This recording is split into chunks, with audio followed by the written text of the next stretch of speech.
Hey everybody, welcome to Tattooed in Business.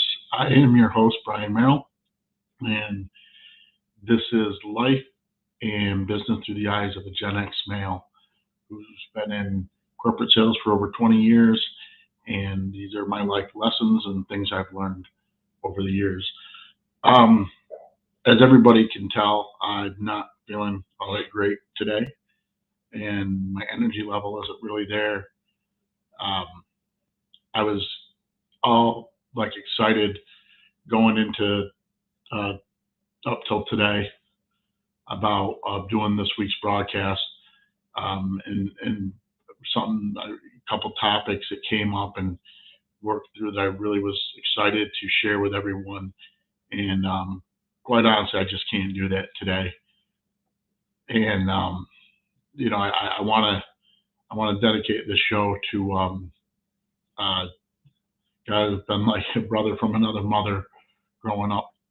One of my best friends in the world, to Fred and his wife Janet. I'm so sorry for what has happened, and all I can do is I don't even know what to say or do but offer prayers and support to you and your family. So this today's show is going to be a little bit different. I didn't even know what to call it, so I called it Time for Change and Reflection.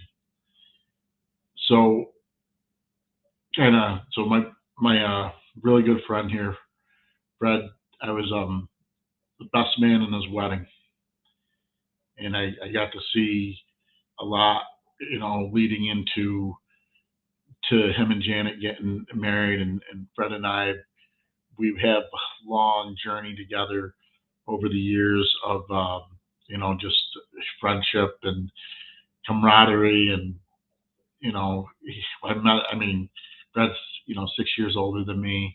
Met him when I was a teenager, and he was at his first job working for my dad at a convenience store, and you know, Fred was like just a giant goofy kid, you know what I mean, still, and just a great guy, and uh, I one of the best friends I've ever had. And he's that when you see those memes, they talk about how you can have a friend and not speak for years, then you run into each other, and it's just like you finished a conversation a second ago, and you're starting off. That's Freddie to me.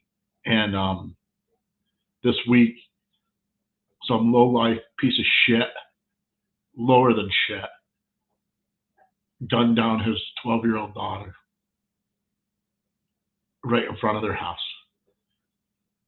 and words can't even express the anger, the hurt, and everything that they're going through right now. I don't even know how to. I mean, what do you say to someone to try to comfort them in this? And it just, it's just disgusting how something like this can happen. Um, so, I mean, I guess I still like. I don't even know what to say. I don't even know how to handle it. How to like even. What do you say to somebody? That's the when something like that happens. There's nothing you can do. This piece of fucking garbage hasn't been caught yet.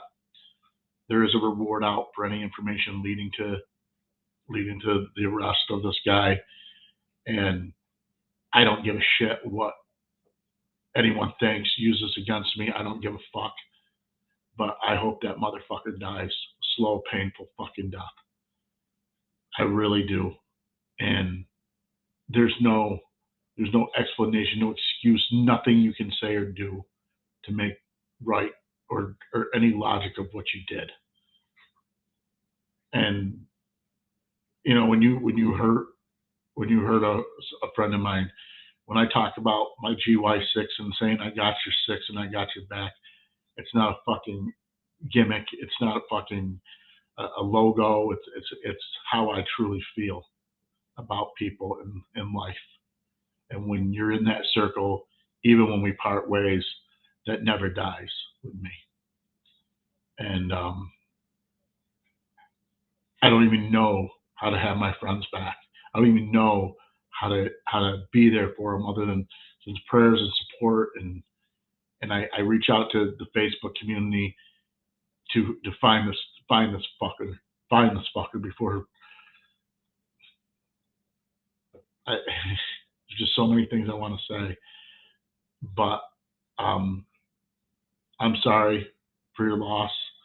I'm sorry for everything, and I just wanted to kind of talk about the reflection on you know our lives over the last few years. I mean, it's so like we take so many things for granted, right? Before COVID, all the being able to go do all the freedoms, everything like that. Then all of a sudden we get locked down. And what you really should have embraced is the time that you got to spend with your family and the time you got to spend with your loved ones. I talk about all the mistakes I've made in my life, and my son, who has been my rock, and I got to spend that time every day with him to make up for time that I lost with him, and how thankful I was for that. And then to have my daughter come back in my life, and even it was through tragedy, but she still came back to my life, and to have these things, and and we focus on all the negatives. We focus on all the things in life that are bad, and all the things in life that just are going wrong, and we don't look at the good, right? And I always feel guilty for not focus on that. So I always try. How the fuck do you focus on a positive in this situation? How do you? I mean, I don't. I don't even know like how to express it. Like I feel guilt at this point because I couldn't do anything. And if I could take your hurt from you, I'd do it in a heartbeat. It's just it was senseless and it was bullshit. And this guy needs to be caught. And even catching him isn't gonna help. It isn't gonna ease anything. It isn't gonna give closure. It isn't gonna give any of that shit. And I don't know, Fred and Janet, I just hope you know how much I do love you guys, how much I am thinking about you guys. And I, Freddie, I'd sit the rest of my life in prison for you if I found this fucker. I really would. But it's I'm sorry for your loss, and there's nothing more I can say. Anyone, if you haven't heard and are just finding out now, like I found out from a close friend of ours, please make sure you reach out, let them know that you love them, you're thinking about them, and that you're there for them. The shock alone is it drives you insane. So so I guess we'll try to move on here. But like I titled this time of change and time of reflection, and so I thought it would be a good time to kind of reflect back on some of the casts that we've done, and some of the changes that you've seen or we've talked about coming up and everything. And it's so in life, that's the definition of insanity, right? Is doing the same thing over and over and expecting a different outcome. And in business, it's the same way. So if the outcomes that you're focusing on aren't getting there, and you're having the same issues and the same, you have to take a step back, reflect on what's going on, reflect on um, processes and procedures. And it's a scary thing to do, but you got to make changes, right? So you got to be willing to make changes to move forward. Different environment, different people, sometimes different strategies. And one of the things you have to watch for is saboteurs and people that are going to be toxic in those transitions. And sometimes, you feel wrong for moving on past somebody or moving on and making a change. But in the long run, you're going to find out it's probably one of the best moves to make. Like I talked about it the last podcast about, um, being fired was one of the best things that ever happened to me, and it truly was.